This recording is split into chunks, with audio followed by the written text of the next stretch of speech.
Good morning, everybody. I hope you enjoyed the opening with Karen, which was stunning. And we're not going to profess to follow that in any style.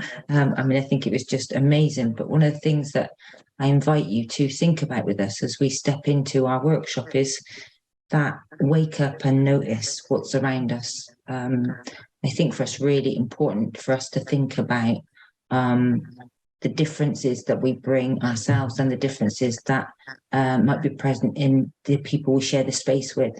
And so I'm really open and interested in the conversation that develops between us, knowing that we're all going to be uniquely different. And as we consider necessary climate change, I think it will be an interesting conversation that is just an opener, and it will continue past this workshop. So I think use the space in the way you wish to, really. So welcome. Yeah, welcome. And on that note, we tend to go, Lynn and I, when we deliver together, we tend to go more with permissions rather than rules for engagement. And we would just like you to have, permission to be yourselves and engage in whatever way you want to. Cameras are always welcome to be on, but they don't need to be. You can, if you want to communicate, you can do that with your voice. You can do it in the chat. Whatever feels most comfortable is all good. I don't know any of you, so hello. I'm Kate, and I'm a psychotherapist. My background is TA. I'm also the Chief Communications Officer for an organisation called Neuroclastic, which is, I think, now the largest autistic-led social justice organisation in the world, which is a bit bonkers. I'm autistic, ADHD, and I experience the world in a way that sort of diverges from the most common kind of brain, I guess is how I would describe that. I'm really passionate about accommodations, communication rights, equity for people, and how therapy spaces can become hostile for people, the more intersectional identities that they happen to own. So this for me is a really interesting topic, and I'm really grateful that you came and that you're going to be in conversation with us. Lynn, more people know you. You're Lynn. Oh, I don't know about that. I only really know Sally here, so it's really nice to see Sally. And I'm looking forward to meeting everybody else here. I'm Lynn. I'm a PTSD. I've been training in TA for many moons, and I'm autistic, and I have ADHD, and I have a syndrome called Erlang syndrome. So sometimes I need to blink to think and to process what's being said. So that's part of me, and it's nothing to do with yourself. So if I blink a lot, I'm thinking a lot and really trying to work out what's being discussed.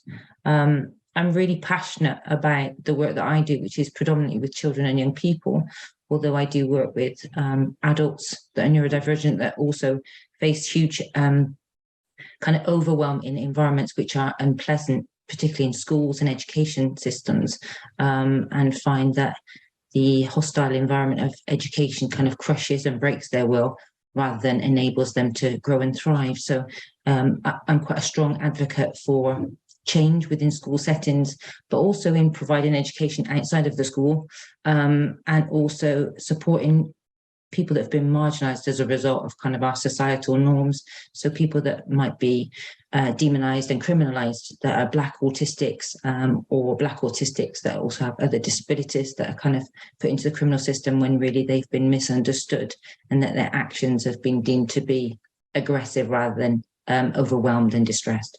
So that's kind of what I bring. And I'm just really interested in conversations and spaces like this where we can kind of think about difference and climate. Awesome. Okay. Right. So our first question, we were kind of wondering, you could have gone anywhere today, and yet you're here. So our question really for you is like, why this one? What was it? No, really very little. What made you take a bit of a punt on this? What drew you to it? And you can just put your mics on or use the chat. Okay. And you might not know, and if you don't know, that's okay.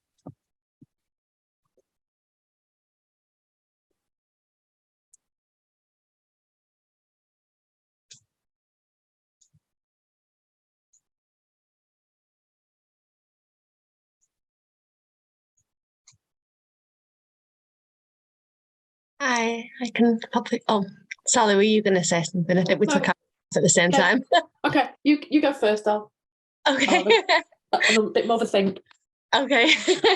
I am in my 4th year of study, and this title just really caught my eye because I wasn't sure if I didn't think that it would be covered in my training, and that's one of the reasons that I come to these conferences, to kind of meet other people, to expand like my knowledge and understanding. And so yeah, that's me. Really caught my eye. So thank you. Gemma, can I ask for your training? Yeah, the Manchester Institute of Psychotherapy. With Bob Cook, yeah? Yeah, he's not my trainer, but yeah. But yeah, that's fine. Yeah. That's where I trained. Oh, is You it? did, yeah, you did indeed, yeah. I did indeed. Yeah. Same here. Oh, Sally? Oh. We're probably just round the corner from each other, Gemma. Yeah, I'm in Bolton. I'm right now. Hi. I'm actually in Chum. I came to the workshop partly because I know Lynn. So, my relationship with Lynn, I thought, oh, wonder what she's got to say, because she always has really interesting things to say. And sometimes she never shuts up. So I thought, it'll be interesting to hear what she's got to say about this. And as I'm sat here now, I'm realising that I've got it. When I see climate change, I think of environment. Yeah. And I think of the big global environmental disaster, which I think is probably where we're at the moment. But as I've just listened to the introductions, I was thinking, oh, we're talking about a more nuanced environment.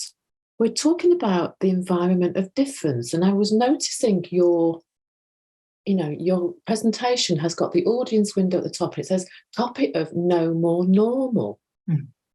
And I was thinking that was really interesting, because that's what we're talking about. That's what I imagine you're going to be talking about, that there isn't such a thing as normal. And that's an environmental concern. So I think for me, I came with thinking it's going to be global. And now I'm actually thinking, no, it's going to be possibly that, but actually more nuanced and more personal. And how different brains come together, because nobody is normal. There isn't a normal anymore. So I've learned something already. Thank you very much.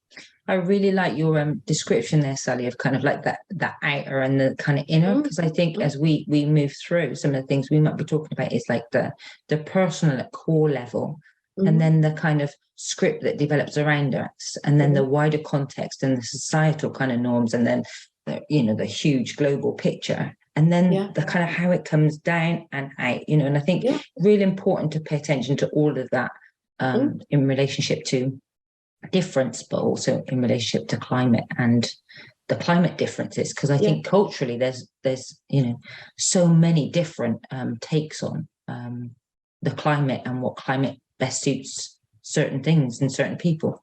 Yeah, and I think your workshop does carry on from Karen's. I think that's what she was talking about, the personal and the political, the in and the out.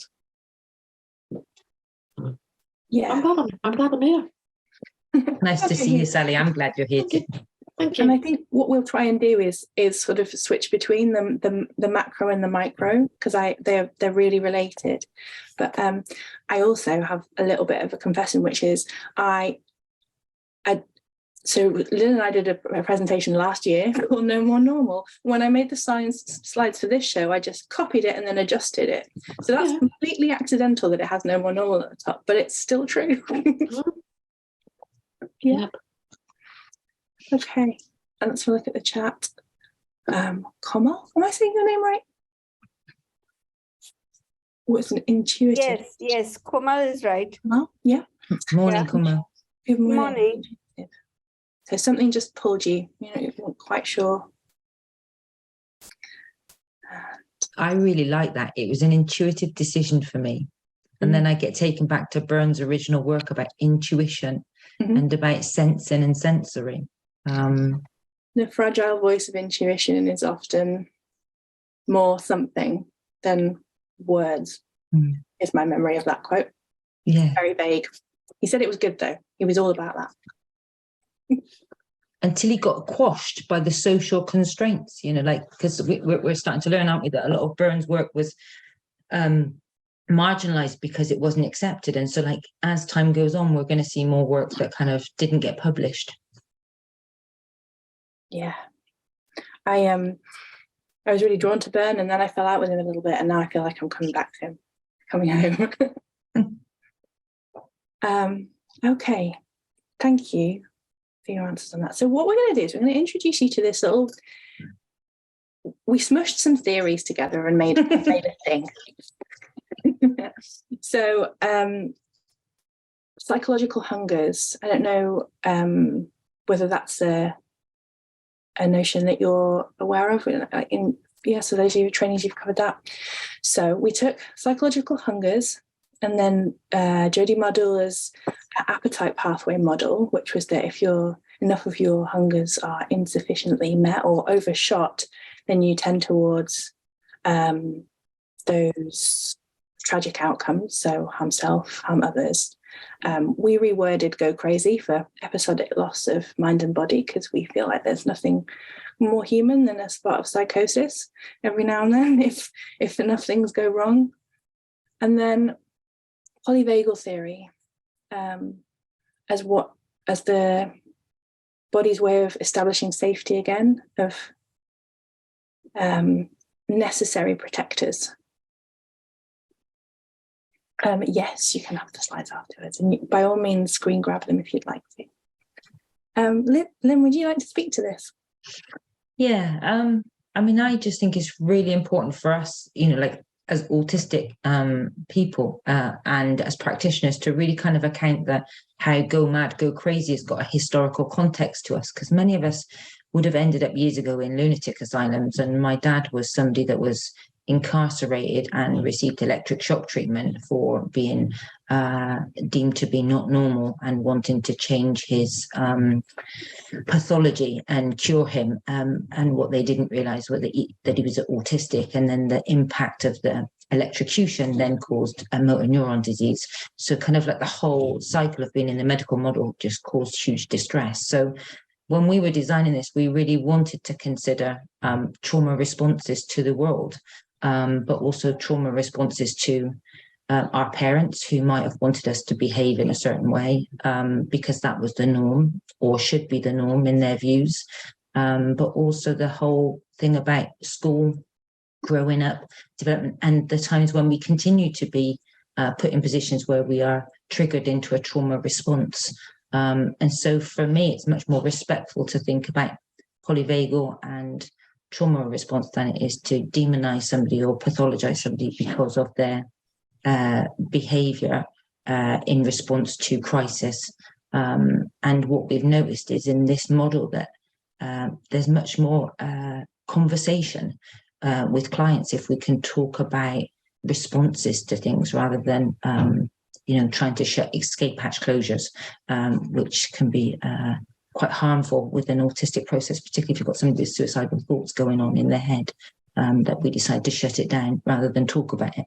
So for me, it kind of gives me some solutions to some of the dilemmas I faced as a practitioner working with kids. And I love that it's something that can flourish. So in all of the hungers, I see sensory processing difficulties, and I also see some advantages, so like I can be sensory seeking in stimulus, and I can be sensory withdrawing and avoiding when I need to take rest and repair. And I'm sure other people will have their own kind of experiences within the hungers. And so it's a model I think that we can look at for ourselves and kind of think, where do we sit a lot of the time? What do we like a lot of? What's too much? And we can get really good balances in what might be helpful. And I love the leaves falling off, because that's what is the nutrition that goes back into the soil. So that's kind of the climate change of kind of like repairing, and the tree continues to grow if we keep doing the cycle and pay attention to our own process. Can I just make a comment? You sure can. Sorry, I didn't have a mic. I've just dug one out because I found this really interesting. I'm a 4th year, and when we were first presented with the hungers, I had a real sense that the hungers that we crave are almost on a sliding scale. And I've been struggling with this because I'm ASD, ADHD, dyslexic. And what I've come to realize is those hungers that overwhelm me, I'm not so hungry for. And those hungers that I can cope with or that I seek, I'm very hungry for. And if I get those that are met that I'm hungry for, it gives me more balance to then reach out for the ones that I'm less comfortable with. And that diagram and the way you've just explained it, it's really kind of just backed up this thought that I've had for the last 3 years about hungers being on a sliding scale and not have all being equal. Yeah, absolutely. We have an appetite for each one of those hungers. And my appetite is not your appetite. And my appetite today is not my appetite this afternoon, because my appetite is also impacted so much by my environment. I also, when I was studying and looking at this model, I didn't know I was autistic then. So I like to call it LARPing, live action role play, as neurotypical. LARPing is neurotypical. And I remember thinking, oh, a stimulus. And I saw sensory as only being covered by the stimulus hunger. But now I look at it through a new lens completely. And I know that you can't have contact without sensory, because through what channel are you contacting others? Is it by text? Is it audio? Is it on a screen? Is there visual? We are sensory beings, and we experience absolutely everything through our senses. So everyone, regardless of their neurotype, has a sensory profile, which tells you to what extent you seek, to what extent you might be sensitive, what you are, what you love, and what's intolerable to you. We all have one of those, and it changes and it's dynamic.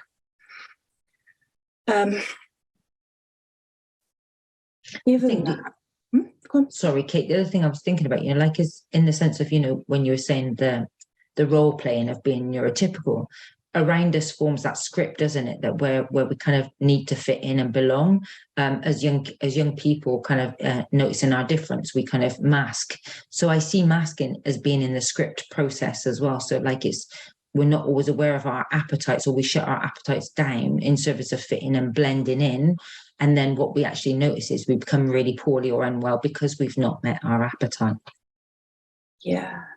And what are the messages? What are the those injunctions? How are they preventing us from engaging in having our appetites met? What are our beliefs around what it is okay, what isn't okay to do? Like, I really need to move a lot in order to concentrate and to think and engage with things. I'm just going to let someone in. I don't find it eye contact difficult, but I can't process language and keep my eyes focused on the eye contact of another person. So as I'm thinking and creating, mute somebody just because audio processing. Okay. Oh no. Go on. I think we're good. Just see how a little bit of input into my audio system meant that other functions weren't available to me. And in the past, when I didn't understand that and it felt not okay just to say it and it just be a fact about me, like my hair's brown or my eyes blue, I would have sat in discomfort and anxiety and tension and become more dysregulated, rather than just feel okay about it. Saying, oh, just hold on a minute, I need to attend to that, and then I can be really with you. And what's missing, I think, for autistic people, neurodivergent people, lots of marginalized people, is somebody that we can see doing all those things out loud so that we know that we can do it too. And that isn't moral failing, professional failing, unprofessional, and or in any way not okay. That took me off in a direction. Sensory profiles. Hazel, you were saying the things that overwhelm you, you don't seek. And I guess it got me wondering about like what accommodations and supports would you need to have so that you could seek in those areas if you wanted to? Because just because we're overwhelmed by something doesn't mean we don't love it. It just means it's too much. And we might need an accommodation for something in order to be able to engage in it. In answer to your question, COVID gave me exactly the support I needed. I was able to do online training instead of having to attend the burn and do that social chat over coffee, which just, yeah. Yeah, there we go. That's really great to know. And I really liked your question when you asked that as well, Kate, because I was thinking about, there are things that we do love. I was thinking about, the vibrance of our climate and, the greenness and the leaves we might see in trees, and how, a neurodivergent process might see things much more vividly and much more bright. And so we might tend to wear Erlen glasses or prism glasses to bring it down, because although we love it, it's too bright sometimes. And so the overwhelm can come if we spend too much time in the environment we absolutely love and cherish, unless we've got the accommodations. Like I wear Erlen glasses so I can be on screen, whereas before I couldn't. And so I think it's really important to notice what helps and benefits you, and so you can reach out to things that you want to have a go at, but don't fancy it. I was thinking about my wish for life. Yeah, I cannot tolerate people eating in the cinema, and I can't tolerate the scratch of getting into sweet packets in the cinema. But I would love to go to the cinema to watch a film. So if they develop noise cancelling earphones where I could just sit and be in that space with everybody else chewing and chomping, I'd just be in heaven. But it's not quite there yet. But it would be a great accommodation. Yeah. And how many times, Lynn, do we hear about, so we both work with young people who face barriers to education. How many times do we hear about a young person who's in school but really struggling, or like their behaviour is seen at lunchtime? They kind of, it's explosive.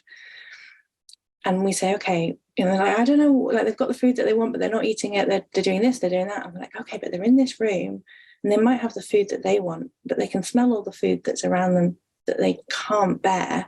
And there's all that noise and all that busyness.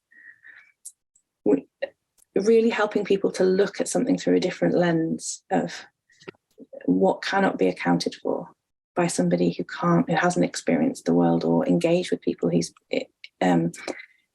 with some humility, I guess, who engage with somebody who experiences the world differently, so that you could know.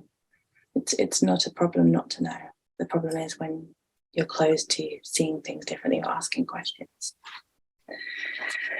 So, yeah, we wanted to offer you that little, that model drawn as a bit of an ecosystem, because stepping into the macro, maybe, like what's in our environment that might be difficult for us right now? And it doesn't have to be as a neurodivergent person, just generally. What might be stifling us? What might be good? And it could be in the world at large, but it could be in the therapy room.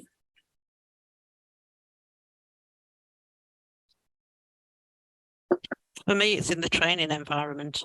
And I'm actually doing research on shame in the training environment, because as a neurodiverse, I've fought for 4 years to get, I wrote an article for the UCARTA newsletter that comes out.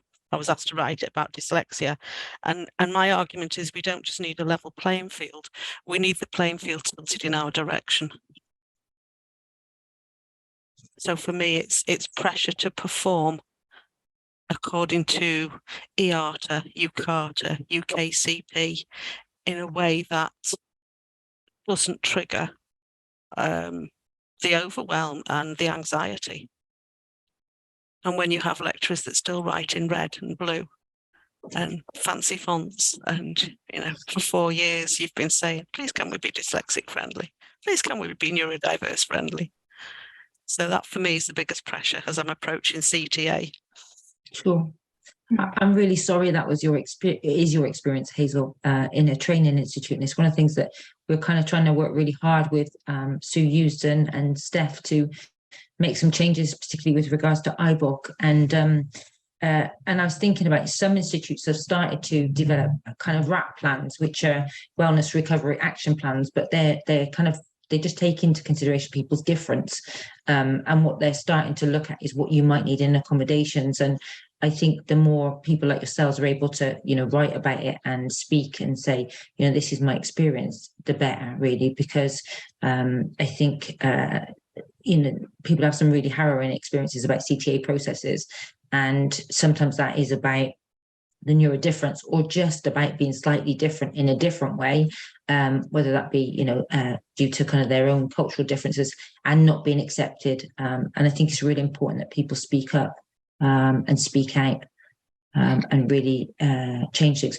I was told, not for my CTA, but when I did my integrative psychotherapy training, not to go before a panel of judges because of my ITIC, and that they would deem that to be a trauma response and that I'd not worked through my trauma. I decided, as Kate has spoken about, you know, parking, you know, who we are and our needs.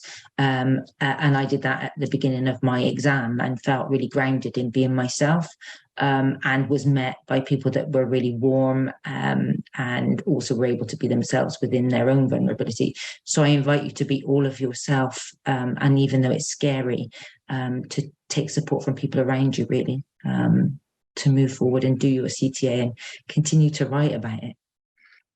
It seems to me that there's something about power and privilege, and the powerful and the privileged giving up their power and privilege, which, you know, as a feminist, as a woman, as a lesbian, it's always, you know, the people with power and privilege don't really want to give that up.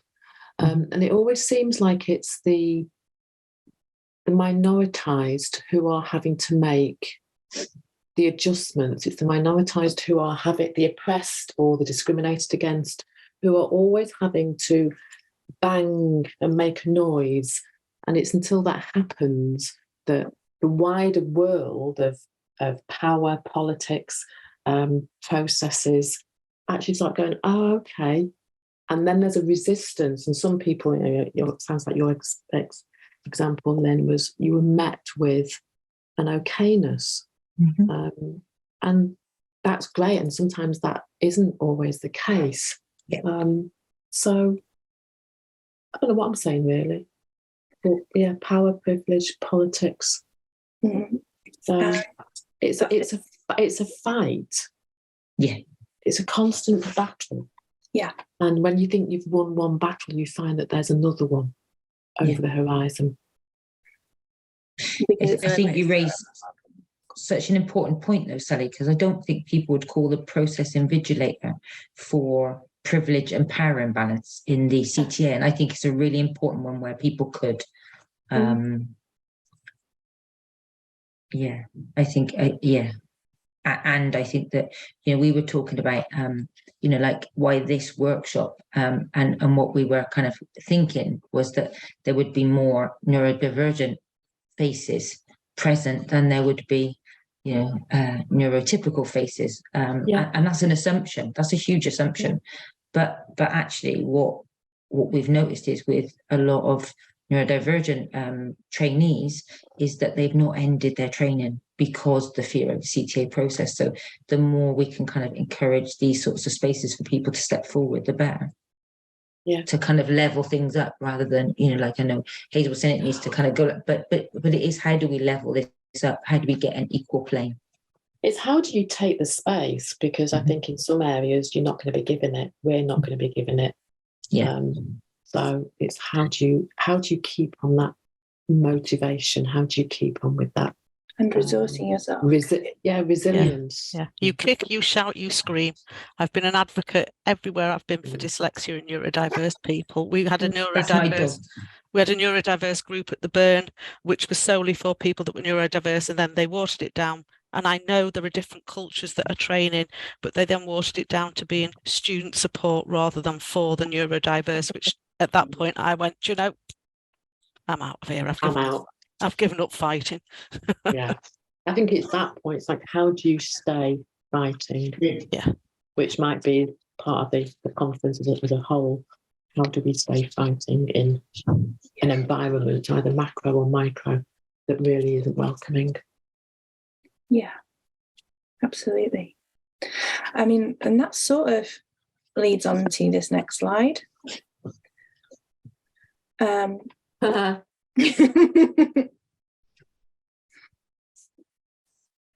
you ever asked for help and come away feeling crazy?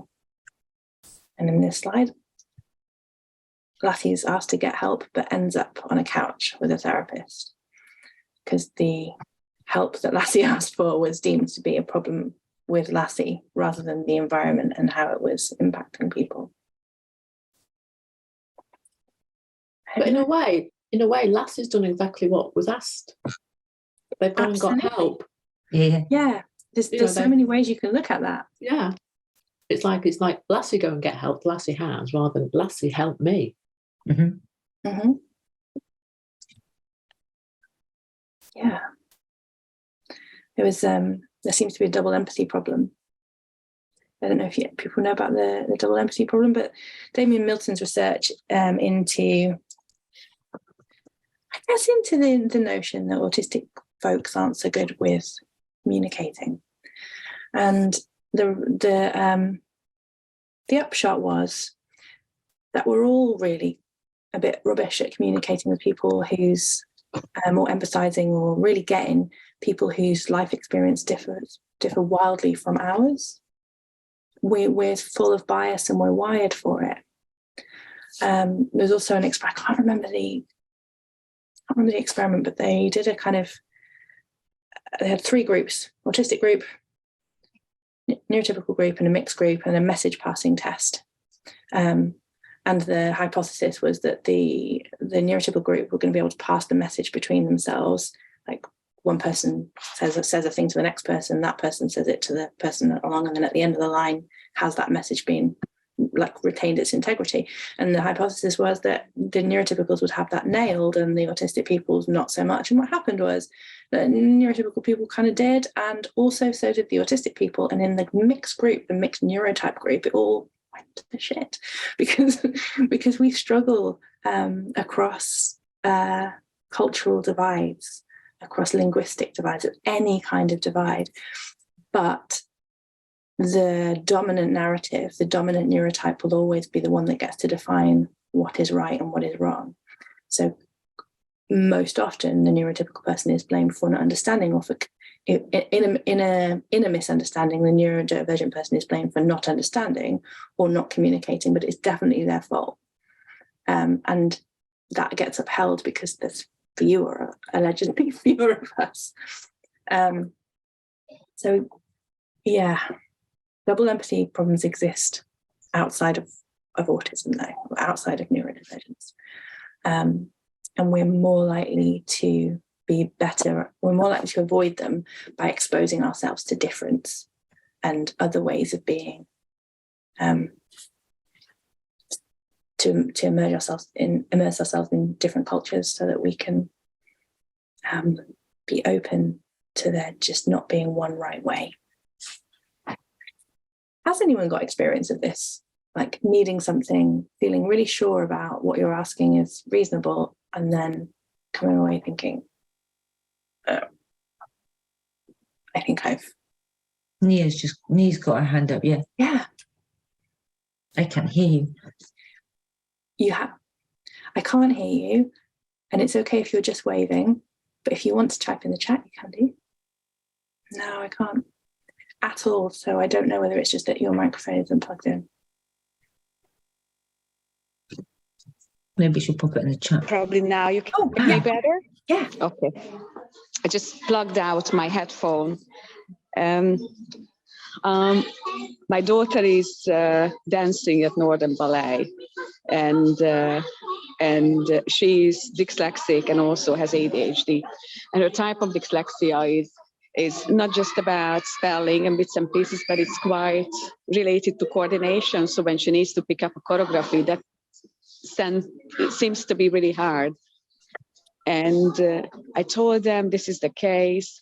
Can they just be more patient with her, repeat it more, or maybe allow to tape the choreography and so on? And the result is she's being picked on class. Oh, Lilia can do it too. Did you manage? Did you pick it up? So continuously she's being shamed in front of the class instead of being able to support her. While in her high school, they take her out during the day and they addressing her different types of dyslexia, supporting her with comprehension. So her high school is absolutely brilliant about it. And it's just seeing how Northern Bali is quite a traditional place, how different organizations are dealing with these things differently. And I don't remember, I think, was it Gemma who mentioned the Burn? I studied at the Burn, and they never really were able to manage my dyslexia when I was writing essays or bits and pieces, so I just had to manage on my own. And when I was preparing, funnily, for the PTSD at the TEW, doing my PTSD exam or workshop, my supervisor said, don't tell them you have dyslexia, because I remember in Europe, they really don't look at neurodiversity well. And they might think you are in a victim position and you are trying to ask for rescue, and you are on the drama triangle. And when you put this sign up, that popped in my mind. Oh my God! In the TA community, depending where people are coming from, how they view certain things, it's really important to understand: am I talking to someone who understands neurodiversity or not? And a colleague whose daughter is studying in Paris, she said they don't really recognize neurodiversity. They think it's a childhood trauma. It's nothing to do with neurology. It's nothing to do with the pathways. So even though in the UK we are experiencing issues, but I think we are quite advanced in terms of how we are looking at neurodiversity, how much we are writing about it, how much is coming to awareness. Every second of my clients are ADHD. I might realize it on the first or second session for them and send them off to a diagnosis, or they might come straight away, I think I have ADHD. So and I'm not advertising myself as particularly directly working with neurodivergence. So it's a funny kind of thing how these things are coming together. I just said a lot. Yeah, I think you said for some people. There's loads of things that you said that I wanted to pick up on. So I think you brought some like really rich comments. One of the things that I really liked is that description of your daughter's experience, both in a social setting, learning something, and then in an environmental setting. And I think the error that we make is that we are trying to create environments to adapt and adjust to neurodivergent kids or adults, as the case may be. But really, if we change the environment to be neuro-inclusive, which really accounts divergence, then actually everybody benefits rather than one kind of type of neurodivergence benefiting. So like a good example is I work in schools, and a lot of the time they say, oh, we've got like wobble boards or wobble chairs, or we've got one wobble ball. So the child looks different because they're accessing that ball to learn, because they think better when they're moving. So they don't use it and they don't access it because their friends might see them as different. Whereas if you have 30 balls or 30 wobble stools, then every kid would enjoy it and every kid would learn really well and kind of take in the information better, because most research says that if you're moving, you learn more, rather than this kind of like cloned version of we must sit still in class and not move. And I think your description of what your daughter needs, in the sense of the video and the recordings and the replay of choreography, that could be something that's given out as a resource to everybody. And the kids that need it will access it. The kids that don't won't use it. But I think it's how we think about things more generally rather than, you know, focus in, so it becomes more available. And I get really sad when I hear about the Burn. I trained at the Burn many years ago, and I think it's the story about what is neurodivergence, because I went to a workshop where I was met by, you know, some of the kind of like leads of the Burn who were saying, I think you make an assumption that we understand what neurodivergence is, and I think that's the bit. It's like really helping to people to understand that there are so many different takes, because we're all individual and we're all unique, but like what might help. So why can't we allocate I don't know, like almost ghostwriters that translate what we've written from a dyslexic process to fit the kind of criteria that's required for a CTA? Or let's change the criteria so that everybody is okay with the way it is now, you know, rather than it being an adaptation for one person. Like how do we make it more expansive and make it a climate change rather than a personal change? So like I think the bit that Sally was saying about the inner and the outer is really important when we think about how we move forward in supporting people to learn in their way and style. Yeah, and the toll of the educating as well, because say, I think you misunderstand how much we understand about this. That's okay. That's like it's good to say I don't understand, but then I imagine in that scenario the burden of educating was on you, rather than them go, oh, I have a need for some education. Let me go and find some neurodivergent person who has already put some training out there that would help me. So like taking responsibility for learning rather than continually learning it on in individuals, because that's what burns us out. Just to carry on, one of the very simple things the Dyslexia Association do is they produce guideline templates and guidelines for documents. And actually, just to reinforce what Lynn said, they know that when they produce documents in this style, in this font, with this background, everybody can read it better. Yes. And yet so books and stuff, yeah. Yeah. So, but the Burn are resistant of doing it, and it makes no sense. The other thing that I do is I try and get my essays done early, because I know I can have a bad year. I can have a bad 6 months. So I was labelled as a try-hard. I'm not a try-hard. So, you know, we get this whole mixture of, and instead of coming and saying, we don't know how to help you what you need, they just make assumptions. Yeah, and I think it's why it's really important to get people's voices out there. One of the things I did want to just raise is, though, you know, there was the invitation for people to write about neurodivergence in the next journal, and only 3 people came forward, and then they kind of asked for more people to be interested in it, and then they changed the criteria. But actually, that had already stopped so many people coming forward and telling their story. And so for me, it was like thinking about how could we have done that differently? Could we have done a journal in a way that was audio rather than written? And would that have made a difference? Or could we have done it in a way that was, you know, like Kate holds theory in pictures and diagrams, which are stunning and speak to a lot of people? But, you know, could it have been an article about drawings and how we account things differently rather than it being a written academic piece of work? And would that have made more people come forward? And I think it probably would have done. But it's those kind of like closed doors that I think we need to start opening, because it's this is what we've done, this is how we do it, this is how we've always done it, and we've lost people along the way, and the marginalized don't speak. And so, like, how can we help everybody to speak and have a voice in this? Because there's such a richness in being in spaces with both neurotypical people and neurodivergent people, and what we learn from each other. But I think there's a lot in it that some of us don't step into those spaces because we're fear, or I fear that retribution of shame. You know, like, I don't want to be in places where people are going to go, well, that's odd and that's a bit quirky and that doesn't make sense. I want people to say, tell me more. I don't get that. I don't understand. Help me to know what you're thinking. Yeah, I'm past caring about all that, and I'm one of the odd dyslexics in that I love writing, and I've taken this to therapy. How the heck do I have a passion for doing essays and academic research when I'm neurodiverse? but I do. So please, if we're gonna try and change things, can we also leave the writing in there? Yeah. Yeah, not taking it away, but just not making everyone Doesn't have to be a prefer. Yeah, it doesn't have to be the only way. just more ways. Yeah.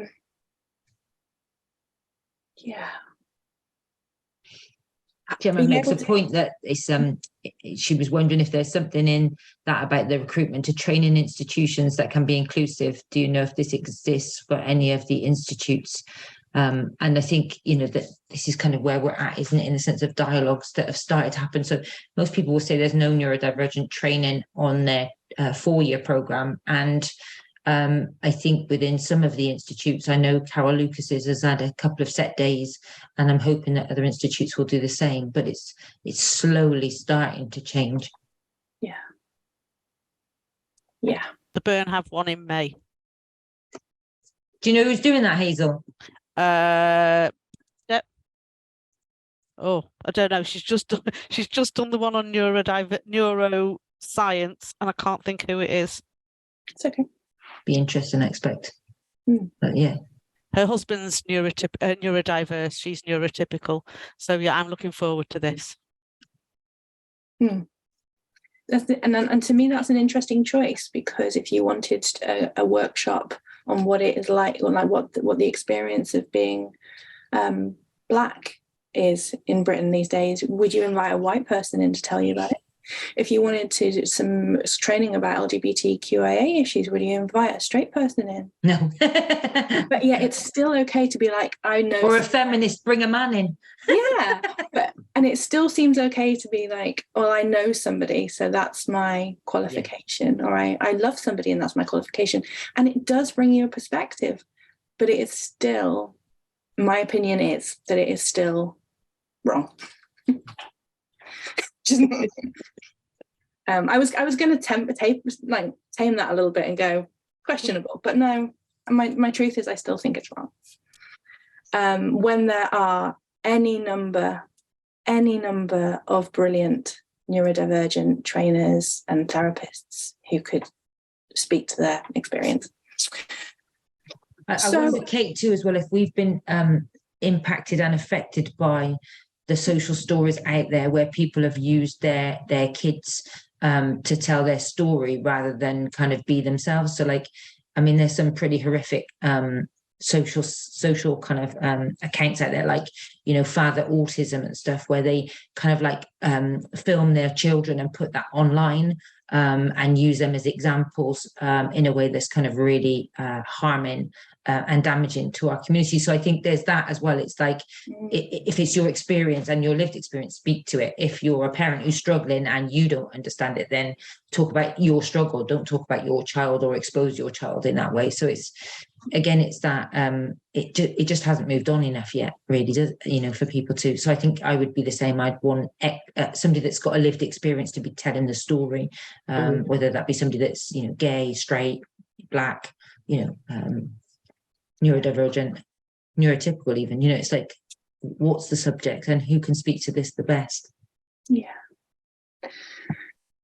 I mean, it sort of leads on to this, which was a question about, has having to educate a provider about an aspect of your identity or the likelihood of having to endure the micro or macroaggressions ever put help outside of your reach because you are just not resourced enough to manage what is very likely to occur when you reach for what you need?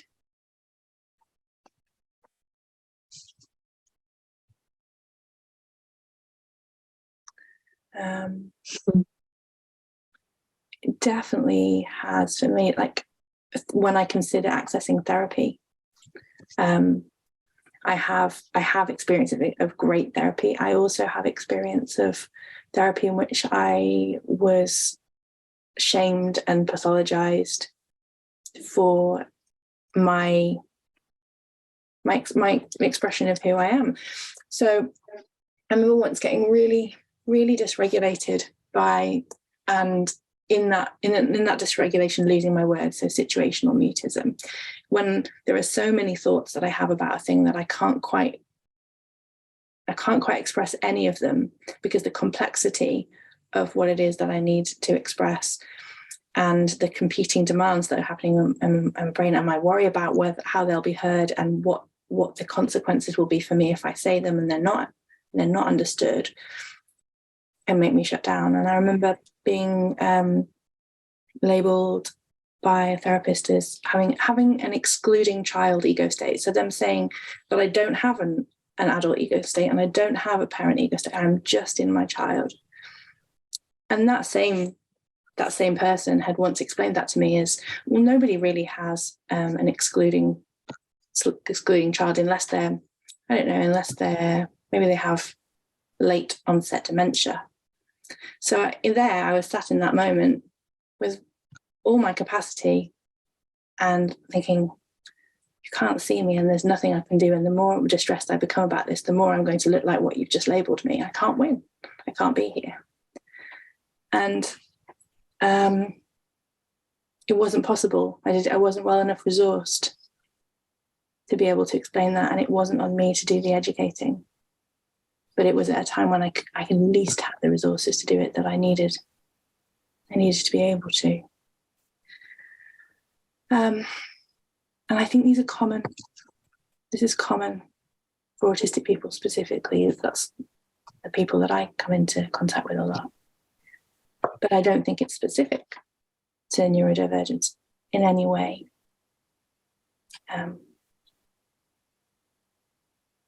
People of colour, disabled people, queer people. I agree, Kate. I think it's not. You used the word marginalised before, and that was the word that I think I was looking for when I talked about discriminated. It's like marginalised people. Yeah. I mean, my experience is I was the only lesbian in my group. I was the only gay person in my training group for 4 years. Right. And it was lonely and it was isolating and it was miserable at times. I think people make assumptions about you from their own heterosexuality that was just plain wrong. So I ended up being silent. Yeah. I ended up being withdrawn. Right. And then script. Yeah. And then getting angry and then being called the angry lesbian. You know, it's just a bit of a nightmare, really. Yeah, absolutely. And that's how those tropes continue. Mm-hmm. But really, righteous anger is the only healthy response. Yeah. The ability to protest against the injustice of it. Yeah. I was just thinking about the loss of it as well, the loss of it for Sally's experience, but also the loss of it in knowing Sally and how thoughtful and stunning a practitioner Sally is, and the sharing of that, like how that loss wasn't in the training room because there's a shutdown because you're not the same as us. You're excluded because of difference. It's really, really tragic. Yeah. I was also thinking about the, Nia's kind of sharing kind of helped me to think just a little bit about the difference as well. Like, so I know as a parent advocating for my kids that are neurodivergent or were little ones, that as a parent, I was kind of seen as difficult because I was asking for things that would help my kids. Whereas I rock up to professional meetings as a psychotherapist for children, facing the same dilemmas in school that my kids faced, and I'm the expert. And it's that power imbalance that if you wear a professional jacket, that you're accepted to say these things, but if you're a parent, you're marginalized. And most of the parents would be neurodivergent, so they then kind of feel like they're difficult, or they're the victim, or they're persecuting, and therefore they should shut up. And so we quieten again, so it's that whole rhythm of oppression, I suppose, and marginalization that shuts us down and stops us talking. Yeah, that's definitely my experience. I could, within the space of a couple of hours, I could go from being the professional that was taken into those meetings as the expert to give people a new lens to look through, whip into my child's meeting and just be hooked down and told that I'm too dramatic or whatever. Yeah. Or that your child's not autistic when you know they are. They're not autistic. Yeah. I mean, this slide, Kate, I just wanted to speak to this about, I mean, I don't know if anybody else has got any examples, but I just think it's, again, a real interesting one to have different experiences. So I find myself continually trying to educate providers about aspects of the young people I work with's identity, but I've also found myself in that position recently. So I got asked to go before a insurance company for a full medical because I'm now 53. So my income protection and my life insurance needed to change because I'm now at that age where I have to go to a doctor's and be kind of certified as being healthy, fit, etc.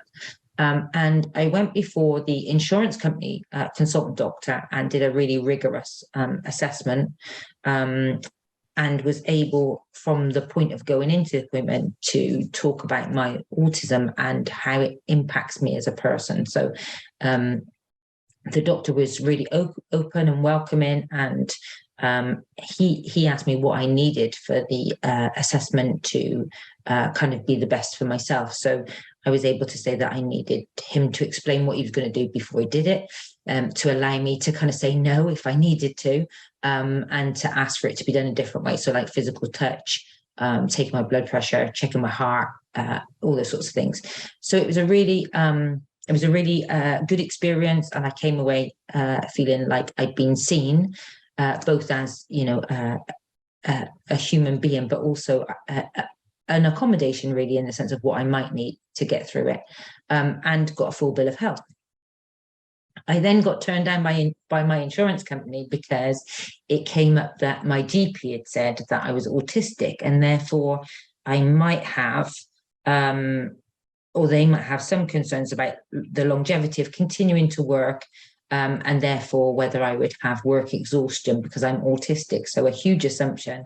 I'd never been off sick from work exhaustion in my whole, 38 years of working within social care. But that was kind of the demonizing. So I then had to go to my GP to then educate them on myself, because I don't go there because I'm healthy.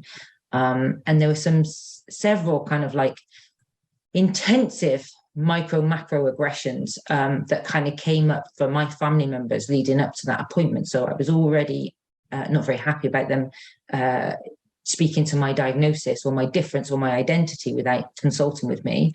But also my daughter was talking to her doctor in the same practice about the kind of the thought process of, she'd been on sertraline for anxiety, and what she'd started to recognize was that her anxiety, or their anxiety I should say, was about their autism, and they'd not noticed that until they'd been diagnosed. And then once they noticed it and accounted it, they wanted to come off medication because they knew it wasn't helpful to them.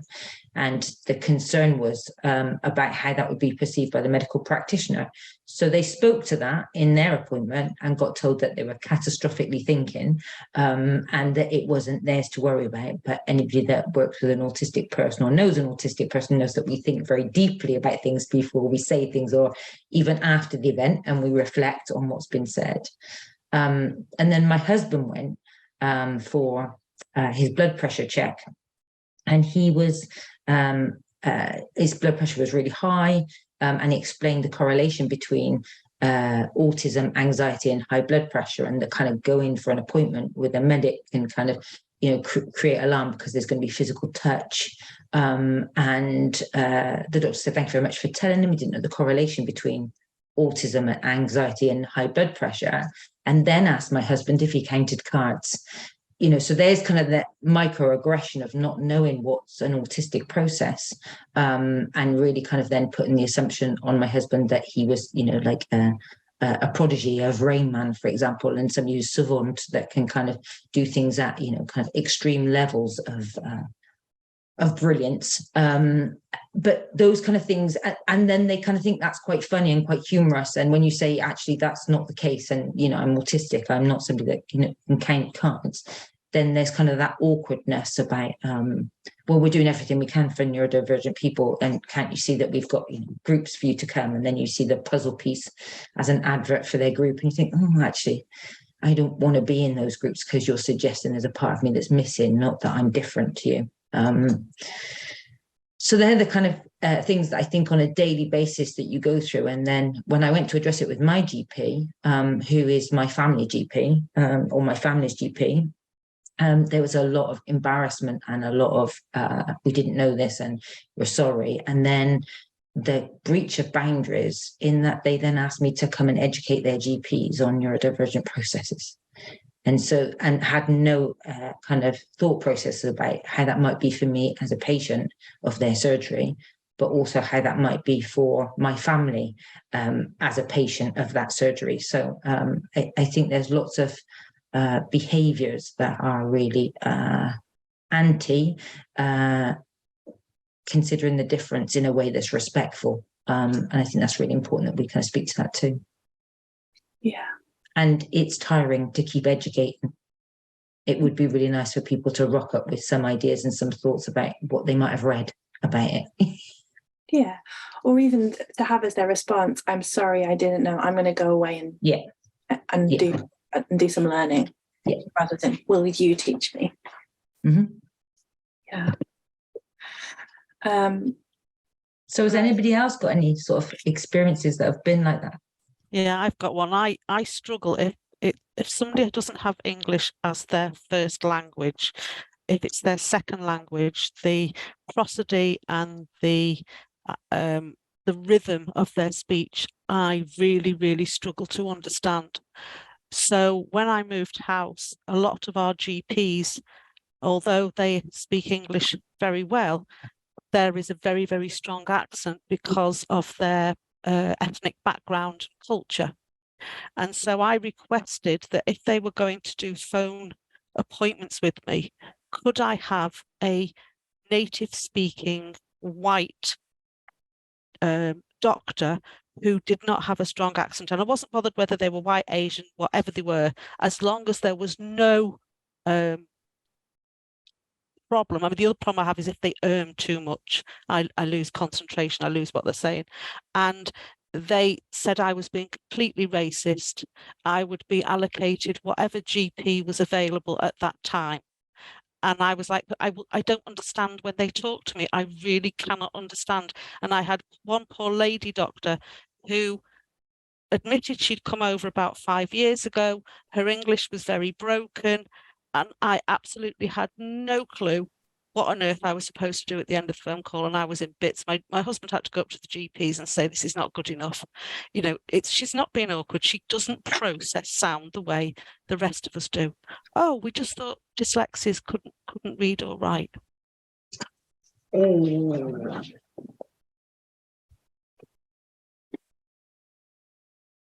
Again, it's that bit about assumption, isn't it? What people have in their mind about what it might look like or how it might be experienced. So it's that I really do urge people to talk about their lived experience, because it's the only way it's going to change. And I also know that, you know, you need to have a lot of fortitude and courage to do that, because there's a chance that, you know, we're going to get shut down. Yeah, and sometimes the lens that people look at you through will, and the privilege that they have and the power that they hold will mean that they assume what they know, what needs fixing or what needs help. And I guess my example of that is being a kid who was, I still am quite deaf, but I was more deaf then, and I signed. And the thinking at the time was that if I signed, I would never speak, and therefore I shouldn't sign. And so during speech therapy, I was with made to keep my hands still, and that would mean other people holding my hands, and me learning to hold my own hands so that I wouldn't speak. And whatever you think about that, and whatever I think about that, is one thing. But what they didn't know is that I was also autistic, and that I need to cross the midline to help my brain move messages from one hemisphere to the other. And so by stopping me from moving my hands, they actually really hindered my ability to word find and process language and speak. And so if you can only see things through one lens, their supremacy was saying mouth words are best, and this child will make mouth words. And I have a lot of privilege because I do mouth words. But in the creation of that and in the approach that was taken, I was deprived of a language that would have been absolutely fine. And I also learned to keep myself, my body still for the comfort of others, to be good in exchange for pleasing other people, in a way that I couldn't know would silence me in situations where I needed my voice.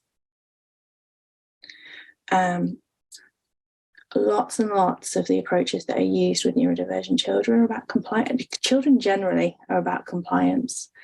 But particularly autistic kids, sticker charts. You do this, you can have this. First this, then this. And what we're doing is we're grooming children for compliance. Children who really need more help to pick apart the nuance of social interactions and power imbalances.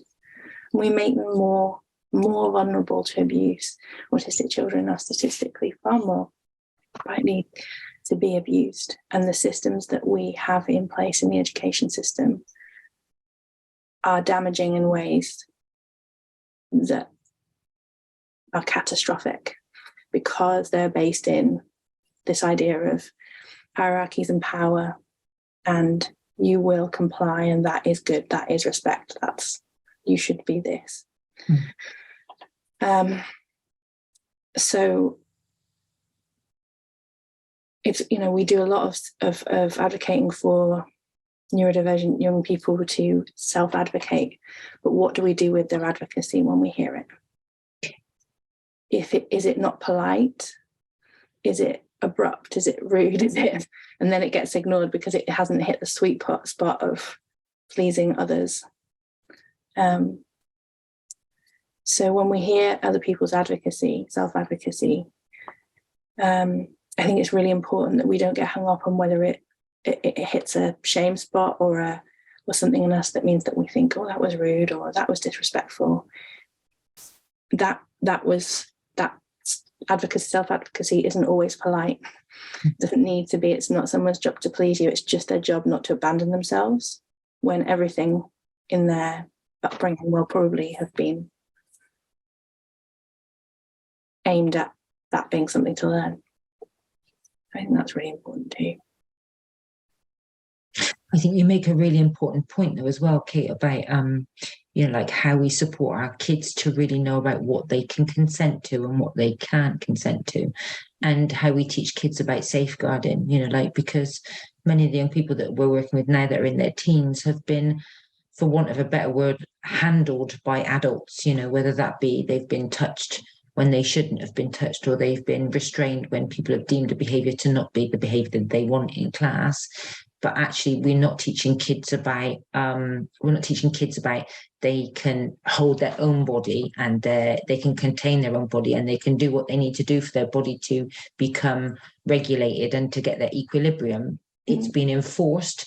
But also that bit of, like, if you're given a behavior reward chart, we kind of are making kids appease to us. And then obviously they do have the potential to be the ones that are like procured in through grooming and things being bought for them. And as we know, also autistic kids in particular are really susceptible to wanting to be liked and to fit and belong. So they can be kind of manipulated the most in those settings, and brought into kind of, you know, county lines and gang cultures. And so I think it's really important that we kind of really think about how we support kids to have their own autonomy and be able to be, you know, in their own body, and not for us to invade or control them in that way.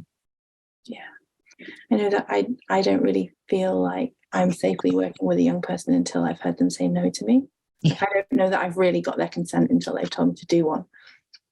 And so I play a lot with dissent, lots and lots, because it has to be safe to say no, and they have to see me immediately stop. Yeah. Okay. I hate that transition. Sorry about that. That made a bit quick. Yeah. Well, it just didn't appear as a one thing. It's one thing. Anyway, so doors to therapy. Paul Ware, was it Paul Ware? Paul Ware. Paul Yeah. Ware. Yeah. Thoughts, feelings, behaviours, the notion of an open door, target door, and a trap door. And Lynn and I were talking about the young people that we work with, and how all of those things can feel unsafe as ways to engage, and all of them can be trapdoors. But there's this one beautiful door, and if you knock at it with respect and genuine curiosity, what you'll find is beautiful, and relationship building and like relational security, safety is nurtured through it. But it's missed so often, or used like your focused interest, your passion is this, and you can have it when you do this thing, or if you do this for 10 minutes, then you can have that, rather than let's get that and see how this can help us do that. So I don't know if you'd like to speak to this, Lynn. Yeah, I mean, I love the way you've illustrated this, Kate. I just think it kind of really tells a great story. For me, I was thinking about my autistic process, and I was thinking about if somebody was to kind of really think about the sensory aspect and the sensitivity of kind of an autistic process. Like if somebody's to ask me how I was feeling, like sometimes I feel too much, like I might be feeling in a room the unbearableness of the light, or the sensation of the change of temperature on my face, or the smell of someone's perfume present in that room. So like the feelings bit would be way too much for me to kind of even talk about in the therapy space, particularly when I was just stepping in. So for me, it wouldn't be an open door, and it would make me feel kind of more unable to think or feel about what I was feeling.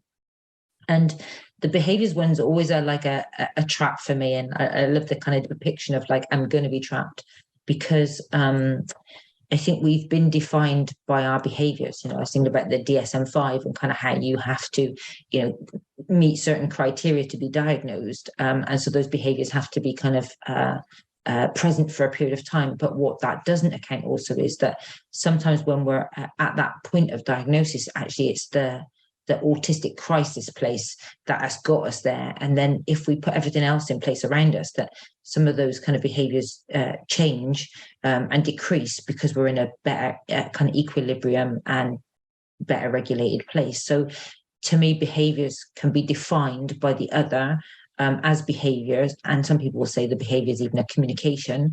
And that's been a kind of myth that's been carried on, that all behaviors are communication. But for me, in something like working with a child that might be having a meltdown or a shutdown, I cannot deem that behavior to be a communication. I have to deem that to be a behavior that is a reset, because they're overwhelmed. And for me to then communicate or ask questions would be even more overwhelming, and then would kind of create more issues.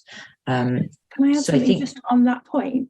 Yeah. Which is that 86% of autistic people are also apraxic.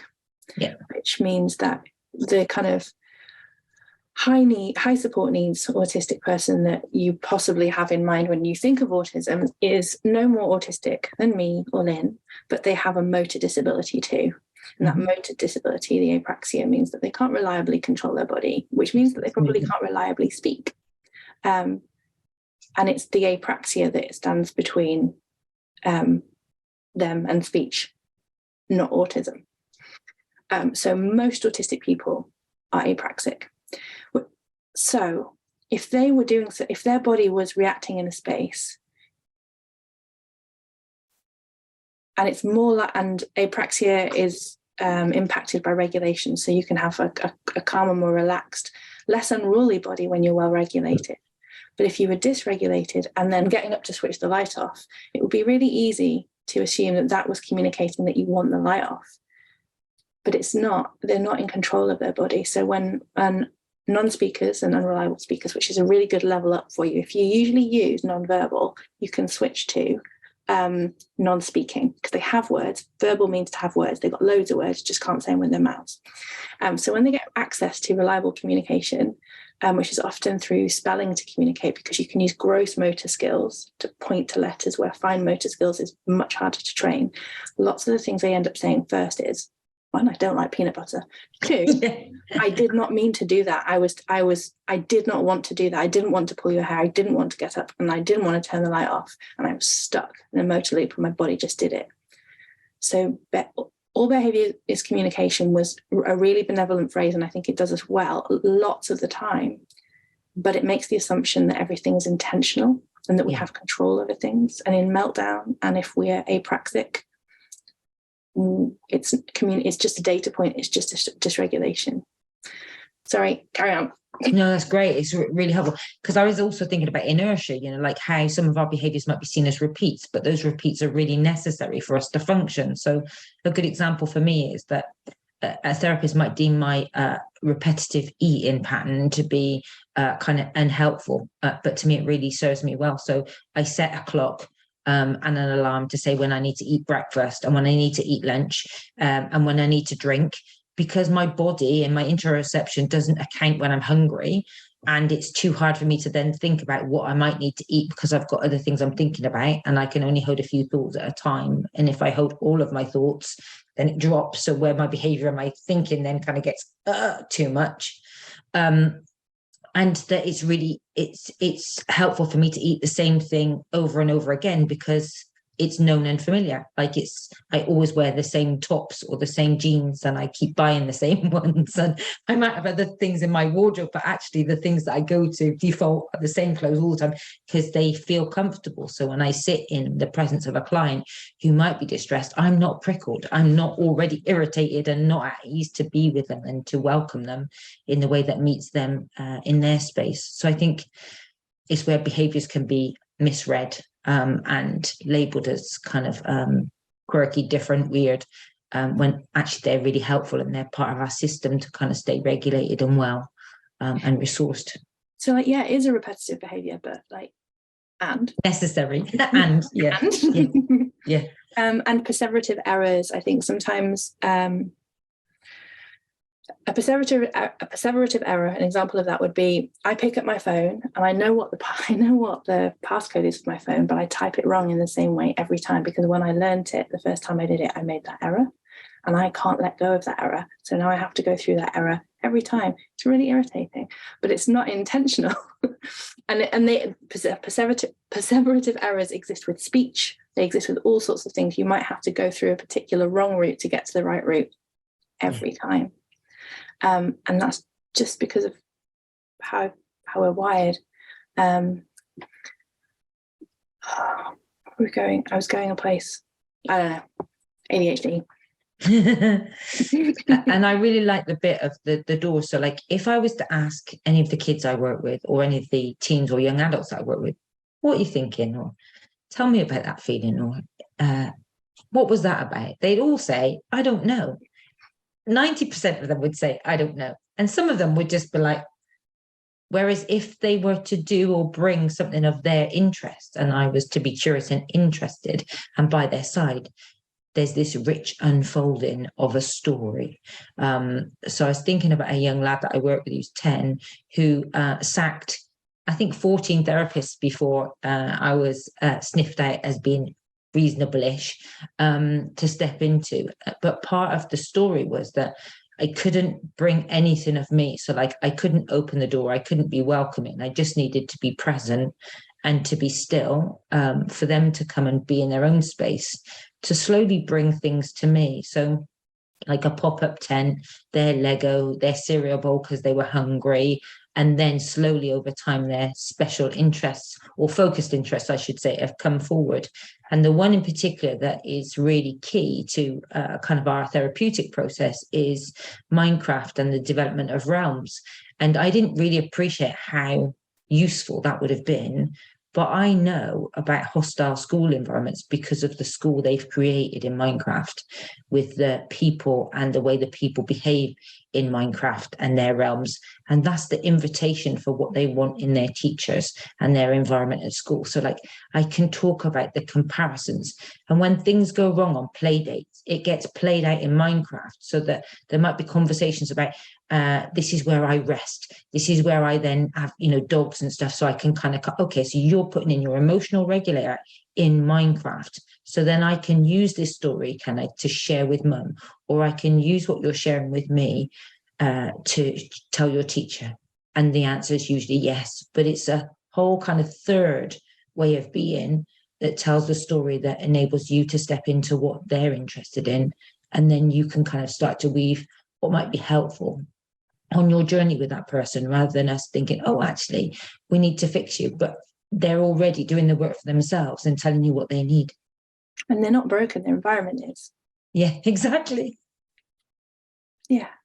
And the same for a young person that I work with through Roblox, and so a particular role-playing game, and they haven't been in school and have a lot of school trauma, haven't been in school for like 3 years.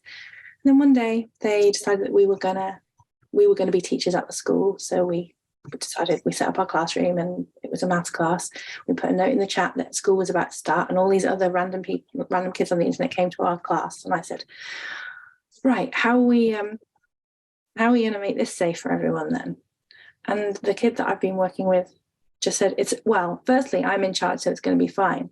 And secondly, I'm going to put the answers on the board and tell them how I got the answers, so they don't have to answer the questions. It's like, there we go. That's what you need. You need maths to be taught to you with like, here is the equation, that's the answer. Let's talk through how we got there, rather than to test you so that you can feel like you failed all the time. You are interested. You just are telling me how you need to be taught. That's cool. So as people see this image that Kate's drawn for us, does it resonate with any of you, or do you see any benefits in it, or do you prefer the idea of the kind of the contact doors to remain as 3, or would you put another door in? Like, what are people thinking? Says she. What are people thinking when I've said it's not? Any sharing that anybody wants to offer? Sorry. I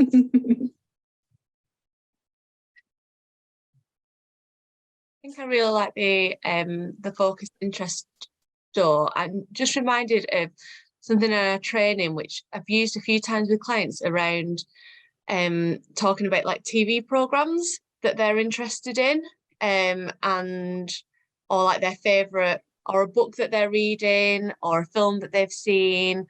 And I just think that has been really like eye-opening for me. And I hadn't thought about it in the terms that you're talking about.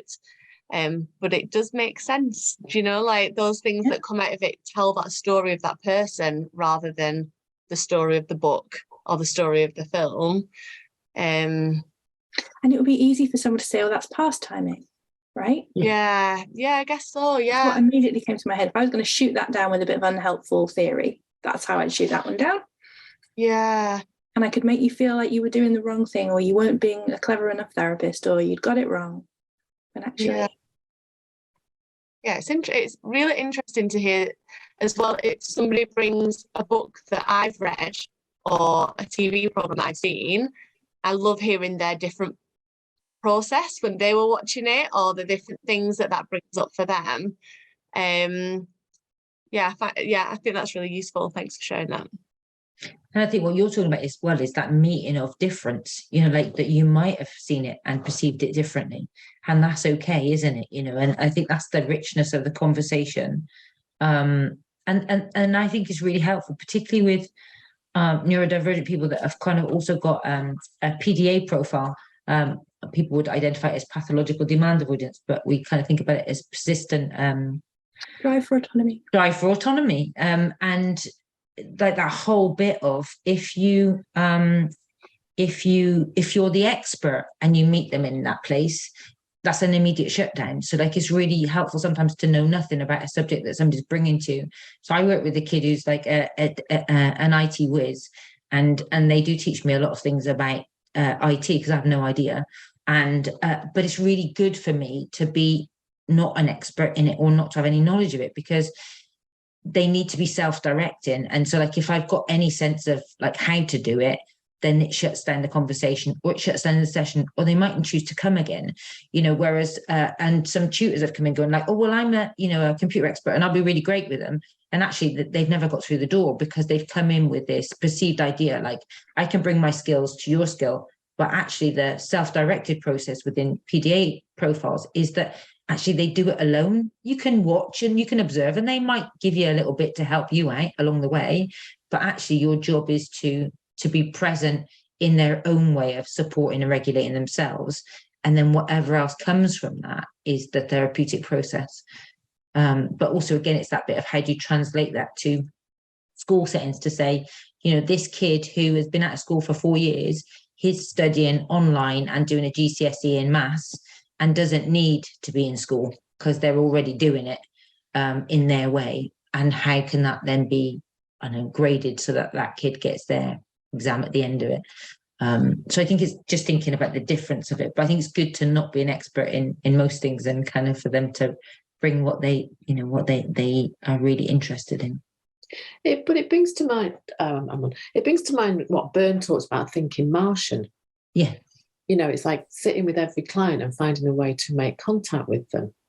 Yeah. Because I think sometimes we internalize what we think is a good enough therapist, and it isn't somebody who pastimes or at least finds a way of connecting with their client. And using self-disclosure, I think, goes along with the pastiming. Like, I've sat and talked to clients about football, which is something I'm really interested in. And it's something that some of my clients are really interested in. And it could be seen as pastime, and it could be seen as self-disclosure. Actually, it's about making a connection. Yeah. So, which is vital, isn't it? Which is vital. Yeah. And if you don't have that, if you don't find something that you can connect with or somehow you can connect with, then the work gets really stifled. Yeah. Yeah. Kamal says the fourth door could be about kinesthetics, sensory. Oh, nice. Starting conversations about sensory is quite often a nice way in for me, because it's open to difference, and it also is a really great way to think about creating safety in a therapeutic space. Because if you're getting to know one another as sensory beings, you can start to make the room a not hostile environment. Yeah, I really like that. And it doesn't even have to be direct. It can just be like using declarative language about your process. So, I'm a little bit cold, so I'm going to grab that blanket. There's one over there if you want it. It's statements. It's not questions that are demands. It's just statements about what is.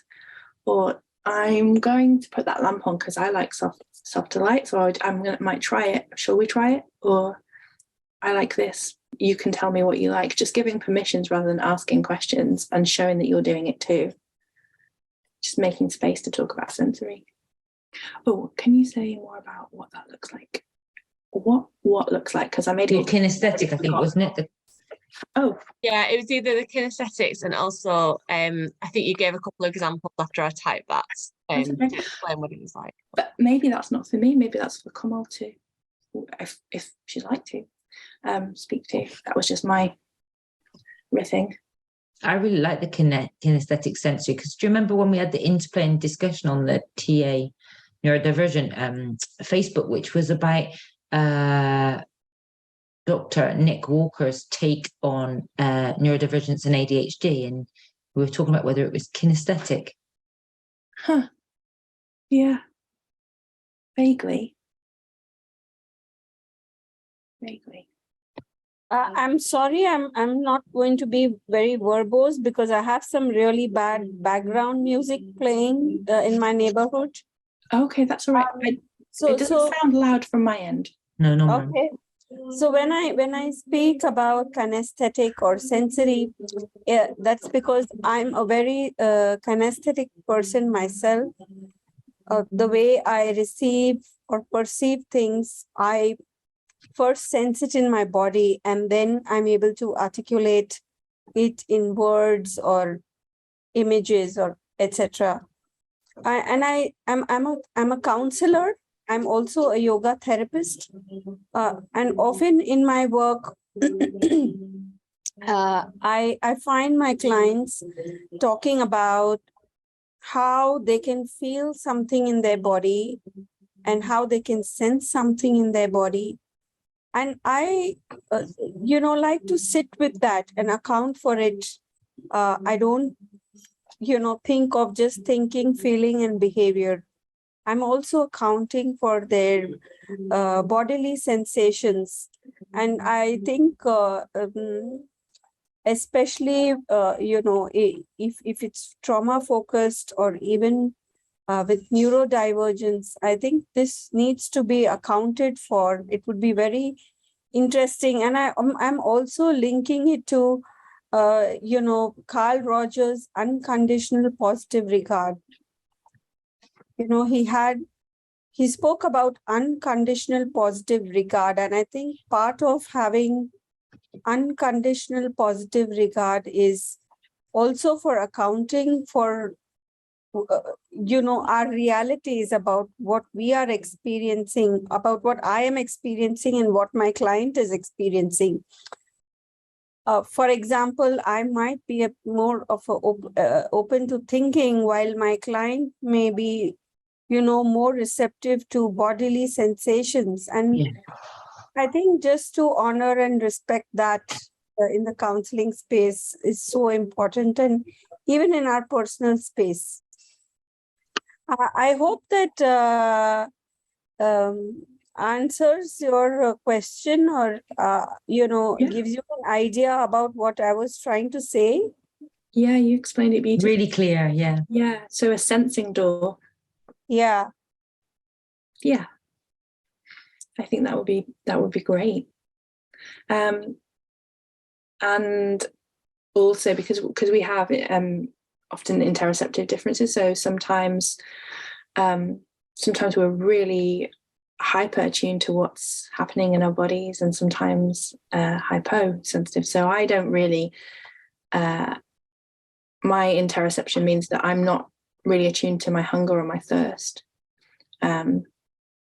So I have a little note on my desk that has water, and I have water on my desk, and I make a note that when I'm on a call or in a meeting and I see somebody else drink, that's my reminder, like, oh, I'll have a drink because I haven't had one for a while. So it's thanks, Lynn. So that's my reminder to drink more, because I won't get an internal prompt. I'll have to have them externally. Mm-hmm. So it's just remembering that we're all wired very differently, and our own experience of just being in a body isn't necessarily similar or the same to the person we're in space with. How are we doing for time, Lynn?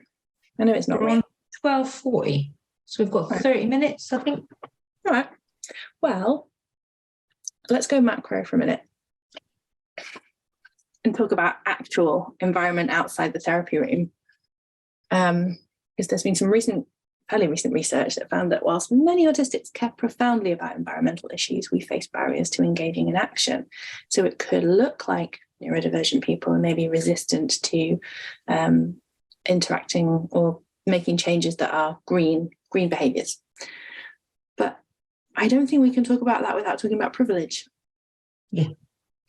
So, for example, paper straws. My youngest cannot touch paper at all.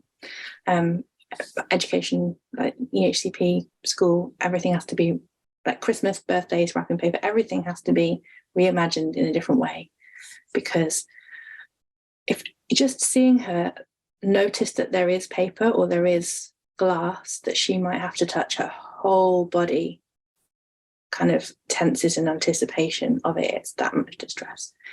So we also, the phrase same food is kind of culturally used to describe a food that is reliable. It's always going to be the same. It's safe for you, both in terms of texture, smell and taste. And it's safe because you could have it time and time again and it would always be all right, even if you're a bit dysregulated. Quite often it's beige. Mm-hmm.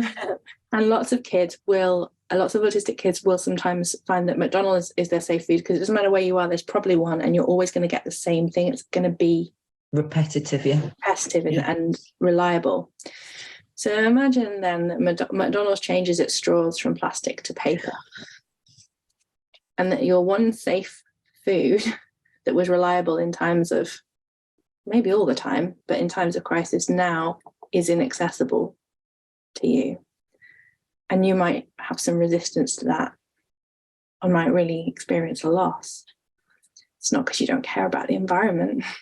It's because you don't have the privilege of being able to tolerate a different texture. Now you can't get access to the way to get food into you. It's quite common for neurodivergent people to have ARFID, avoidant restrictive food intake disorder. Can look a lot like dyslexia, but it can't. It doesn't look at all like dyslexia. It's not like anorexia, but the the cause isn't a view about the body and self-image. It's texture. It's a sensory issue with food. So sometimes the taking away of one key safe food can be catastrophic for the survival of a person.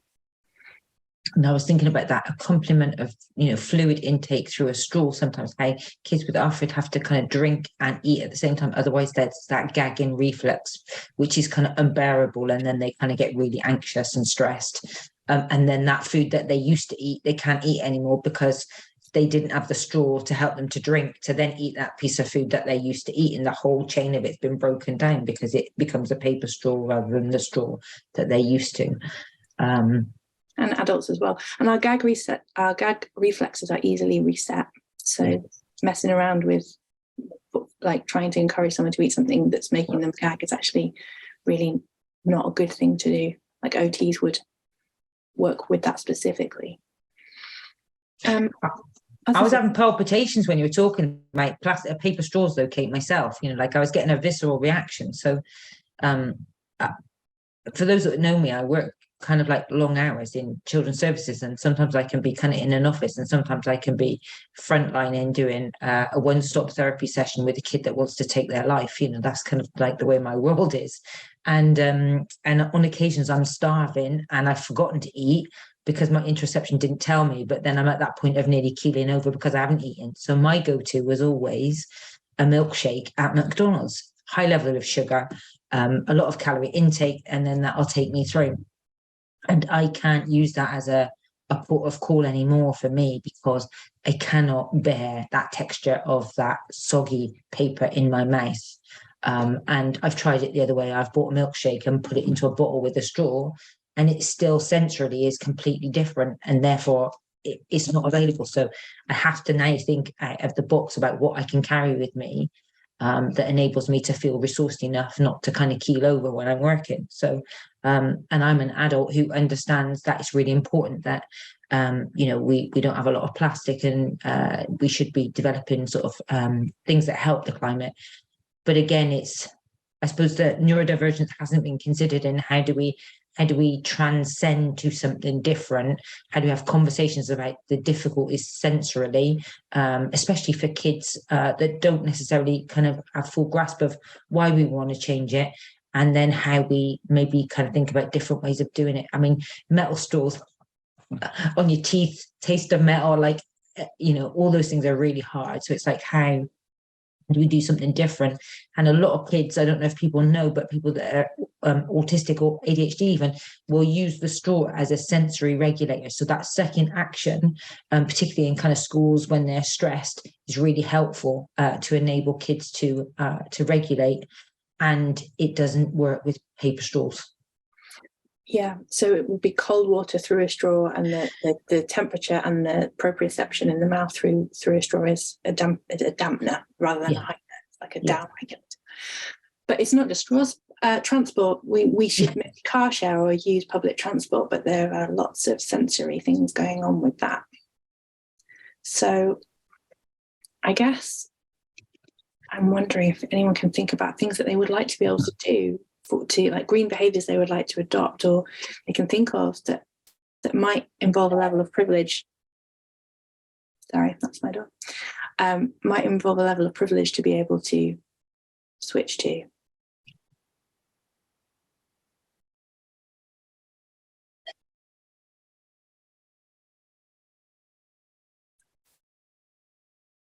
So I don't quite understand your question. Are you talking about privilege in terms of it would be privileged to do something different?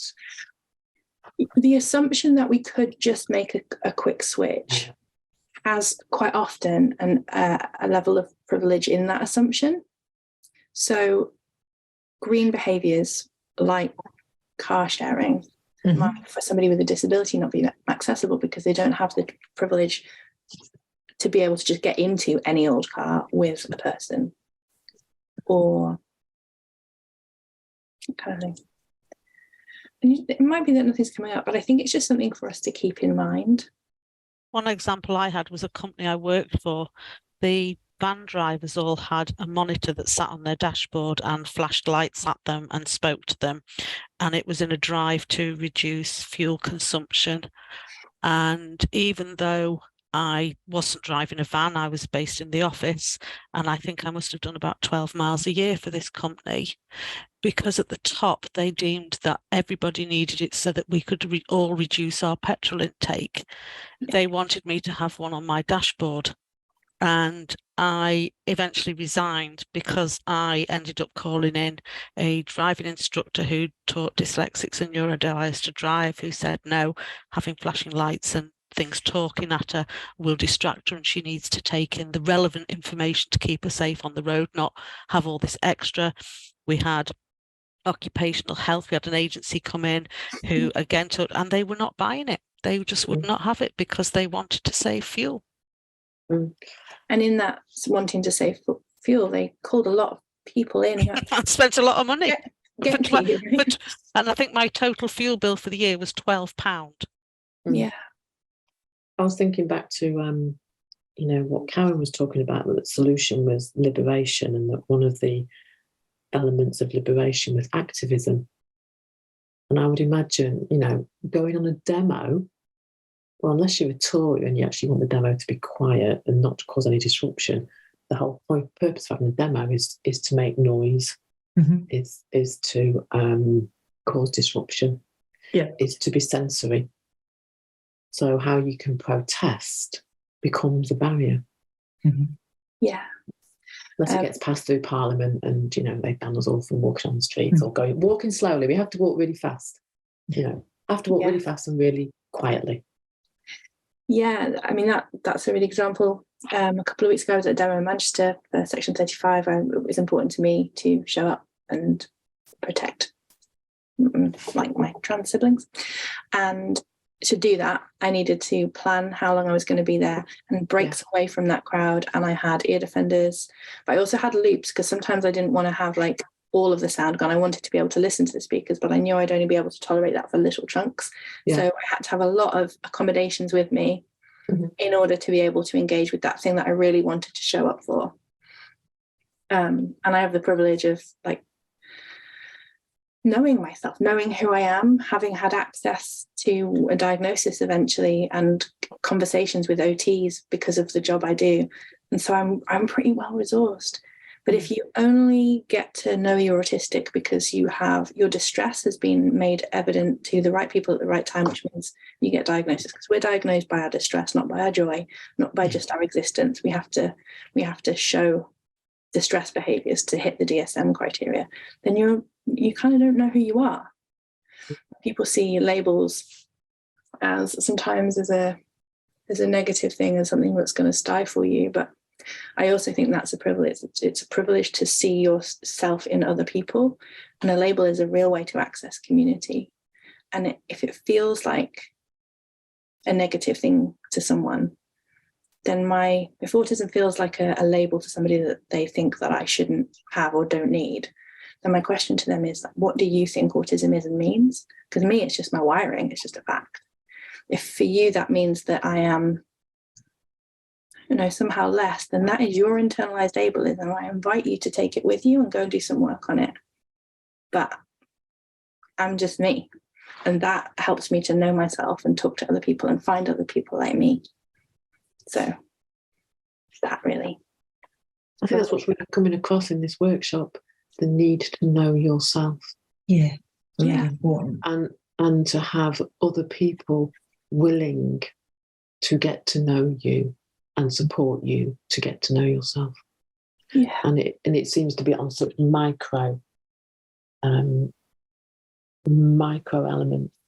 We're not talking macro here, we're talking micro sensibilities. I don't know what the word is, micro something. I like that though. Micro sensibilities. I like that. Yeah. I was just thinking about a privilege for me. Like, I really wanted to change my car, and I'm in a position where I could change my car, and kind of have an allowance of that through work. So I am really privileged to be in that position, and I considered transferring to obviously an electric car, and went out for a test drive, and I had a really horrible whizzing in my ears, like to the point that I could taste metal in my teeth. And then I got this real kind of urge of the ground beneath me was unsafe as I was driving. So like my whole sense of spatial awareness was thrown. And I just thought, oh, it must be this car. So I tried 3 other cars that were electric, and I had exactly the same experience. And so what I kind of then went away and kind of spoke to people, and what I learned was, and I didn't realize, was that, you know, the wind turbines and the kind of electric noise can be such a different pitch that people hear it differently. So some people don't account it at all, and other people hear it really, really extremely. And it's also having a huge impact on some of our wildlife, and animals that kind of get really kind of distressed by wind turbines, but also by electric noise. And so I really got a sense of like, I'd like to change it. And I'm really privileged that I could be in a position to change the vehicle. But actually, my driving would be shocking because it impacts my whole kind of sensory profile, and I can't drive because I'm so disturbed by this hum in my ears. And therefore, I will make bad decisions as a driver. So I think it's those sorts of things. So like, I then have to think about how can I change it in another way. Whereas if you think you're like a single parent with 3 kids, and you're trying to get them to school, and you've got like a car that probably is an old banger that makes a lot of noise, you don't have the privilege to even think about that change. And so therefore I feel privileged to have that dilemma, but actually I can't resolve the dilemma because it wouldn't make me a safe driver. Bit of information, Lynn. My neighbour's got an electric car, and he's plugging it in every other day to charge it up. So that's a lot of fuel, isn't it? Yeah. God knows what his lecky bill is going to be like. Yeah. So I'm aware we've got a couple of slides, not all that many minutes. So where we were going with this is when you've had good support that's felt like baby bear's porridge. Have you had that? Have you had any experience of somebody just meeting you where you're at? What were the qualities of it? Yeah, I had a beautiful support worker during my degree, and she actually worked for IronSist, who support dyslexics, and it was like being wrapped in a warm blanket. How did she make that? She met it by letting me have my intellect and asking what it was I needed and what I struggled with. So when she first said, "What do you need?" she said, "I'm not expecting you to know. Just tell me what you struggle with." And she took away a piece of work and came back and said, she asked, could she point out where she felt she could help? And for me, it was about, I write the first half of one sentence and the second half of the other when I get so engrossed in my essays, because the brain goes faster than my hand or my fingers, even though I can touch type. And what she taught me to do was a technique now, which means I love writing, is break the question down for the essay into little questions. So I break it down and break it down and break it down. So what I end up doing is just answering short questions. And then she taught me how to link it together. And what she also taught me was, when you're doing academic writing, you can't just say it once. Because for me, it was like, well, I've already told you that. Why am I repeating it? And she just taught me little techniques like stating it at the beginning, stating it at the end, repeating. But she did it in a way where she didn't force it on me. She made a suggestion and she asked, did I mind if she suggested, or did I mind if she pointed something out? So it just felt so respectful. Yeah. So I think she allowed me my intellect was the first thing you said, and that really hit me, because like I am smart and capable, and I struggle with these things. Yeah, absolutely. Not but. Yeah.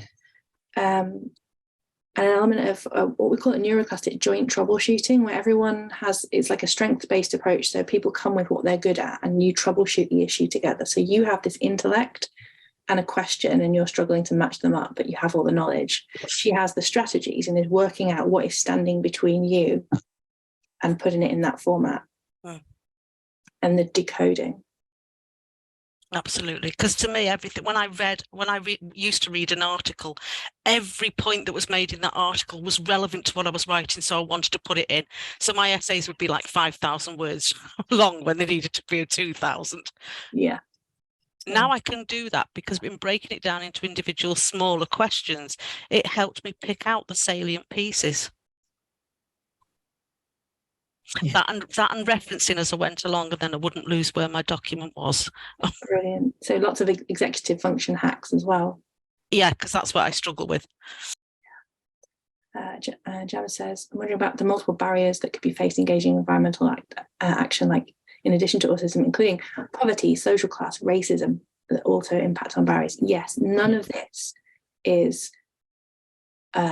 solely a neurodivergence problem or a neurodivergence issue. This is an issue that impacts us when we are marginalized in any way. Yeah, I was thinking about gender and non-gender as well. Well, yeah, yeah. in the absence of relative privilege. Yeah. And I hope it was all right to say that I didn't want to take away from no, I think it's important. you were sharing. Yeah, because some people might have multiple of those as well. Because autistic people are also living in poverty, subject to racism, living on the intersections, and the more intersections you live on, the more adversity you're likely to experience. Sorry to take away from this really positive. No, it's fine. But I think it's bittersweet, isn't it? I think that's what life is about. You've got both. You've got that kind of pain and pleasure bit. There are times when things are unbearable and times when things are pleasurable. So we were asking this question because we were thinking about the soil underneath the tree, like what needs to go into that soil for us to grow, and the respect and gentleness. Hazel, I heard that there wasn't somebody coming in with a supremacist view of that they know better. They were really listening, and there wasn't really a hierarchy of power. There was just two people trying to troubleshoot something together. Maybe. Curiosity. Yeah. Yeah. Humility for me is a big thing. It's cultural humility. I think the leaves represent something different for me. It's really informed by what Sally said about, this really keeps bringing it back to me that you to know yourself. And so like the leaves to me have always been about the nutrition that goes back into the soil. But actually, I think they're the things that we know have been the beautiful moments or the resourcing things that have kind of supported us, that they're the things that you want to keep circulating through your whole system. So if we consider the trunk to be our system, like whatever we shed, we kind of want that shedding to kind of do something more, to kind of impact the world, and like the humility of that, and like how does that then transcend through people that we might meet, and how do we share that rather than it being just about self-serving. So it's like how we might be trees together in our different, Because I always go to trees are in forests and they connect. Yeah. Resource each other. And how do we talk in the conversation? Yeah. Because I was thinking, yes, it's for me. There's some, if I go back to the previous slide, which is like, what was it that somebody bottled? It was actually similarity. It was actually having a trainer who turned up and just suddenly went, blah, blah, blah, blah, my partner, blah, blah, blah, blah, she. Great. And it was just that word, she. Yeah. And there is something about isolation and alienation that I think, so for me, what I would put in the soil is actually a community. Nice. Yeah. Really nice. Because I think isolation and alienation are just horrible. Yeah. So I like the idea of having a tree or trees or forest. Yeah. But not too near that you get in the way.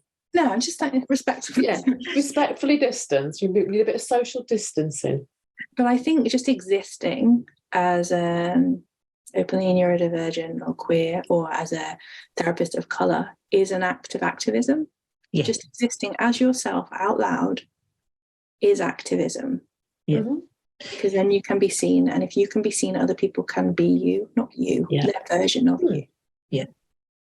And the bit that I liked with Sally's accounting of the community is like, I'd want allies there too, because I think it's about how do we help the difference of others to be in that community too? You know, like it's that, you know, if you create somebody said to me recently about having a trans housing, you know, for people that were experiencing intensive abuse, kind of as being trans in their kind of home and living environments. And then I was thinking, oh, talk about putting people in a target environment and then being abused and violated even more, you know, because they've been segregated in service of keeping them safe. But if you kind of were able to recruit fellow people to live in a divergent community, then you've got your allies, and then it makes it a safer place to be, if you've got protesters and people that are up for speaking out too. So I think in my community, I'd want lots of allies too. Nice word. So I guess, well, two things. One was this, I love this quote. Trauma So do I. decontextualizing a person over time looks like personality. Trauma decontextualizing a family over time looks like traits. And trauma decontextualized in a people over time can look like culture. And I think we, yeah. Can you leave that slide on while I just write it down? Can I Leave it on. Yeah. Sorry, I thought we'd move on. Yes, I can. But also, if you want to put your email in the comments, I'll just send you the presentation if you want. I'll send you the slides. You're welcome to. If anyone wants that, I see some people. I think you got a few already, yeah. Yeah, grand. Our last question is on a slide is what will you take with you from this? Is there anything that you might take with you? What might you seek or nurture or create? I found a few more things because I'm only recently diagnosed as ASD and ADHD, and I found a few more things that I had not noticed were part of this condition. Mm-hmm. So not knowing that I'm thirsty and need to drink, and blinking when I'm thinking. Oh, yeah. I blink when I think, yeah. So thank you for that. I can add them now to my list of my of the things that are not just oddities on me, they actually belong in my group. Yes. Yeah, just sensory profile, your interoception. Yeah. I'm taking away the need to make space to talk sensory, both on a macro and a micro level. Nice. And as therapists, if we are really going to serve our clients, then we need to make space for the micro sensory. Okay. That's cool. I'm just putting my email address here in case anyone has any. Yeah, I've put mine in. Let's get in touch after. Yeah, that's a lovely takeaway. I feel like that's a gift that if I could give anybody, because neurodivergent or not, you have a sensory profile, and you are more well. We can't in the kind of hierarchy of regulation. Oh, sensory regulation is at the bottom, then emotional regulation, and then there's I think it's social and another one thing, and then you have executive function at the top, and everyone wants our executive function, but what's missed is social and emotional sensory and emotional regulation underneath. I think the sensory is so important, Sally. So one of the things that I find really useful for me, which I didn't know, was like I really wanted to post-COVID get fit because I'd spent like 2 years almost trapped within children's services, eating lots of cakes that were baked by young people, and felt really sort of like I needed to do something about my health and kind of get back into some sort of fitness. And I knew that unless it was structured, I wouldn't be able to do it. So I returned to the gym. And I think things like cross trainers and steppers are the devil incarnate and really like send me like into like spiraling. I can't even go on an escalator without thinking I'm going to be swallowed up. So so kind of it was a real big challenge. But one of the things that I really learned was if I took things in differently, like I had music through my ears, that was a playlist created by a friend that made me feel safe going through. But also I couldn't tolerate the smell of the gym. And so like I needed to find a sensory that reset my buttons so that I could continue to train. So one of the things I learned was that if I used coffee beans, in my pocket, and I sniffed them, then I could stay present more in the gym. So first I started with 5 minutes, and then slowly over time I was able to do an hour, 2 hours. But I'm crap at remembering to take my coffee beans. So I have to take my husband so that he remembers the coffee beans, so that then I sniff them before I go. So like it's a whole scenario and it's a bit of a ritual, but actually I can train. The old lady who swallowed a fly and then a spider and then increasingly big things to deal with the initial problem. Yeah. Amazing.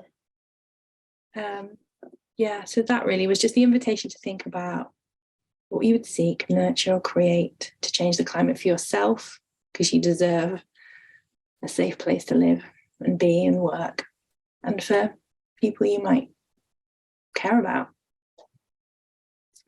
Grace, I'm taking away the invitation to be even more curious about my clients' everyday personal interests. And due to everyone's willingness to share their experience, I've learned a lot about the neurodivergent process.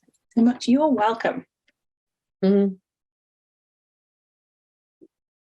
I was thinking how resourced I feel coming into places like this where there is curiosity and interest, but also that the willingness to meet people's individual uniqueness. So like the community bit and the ally bit is really important, I think, moving forward. We need more spaces.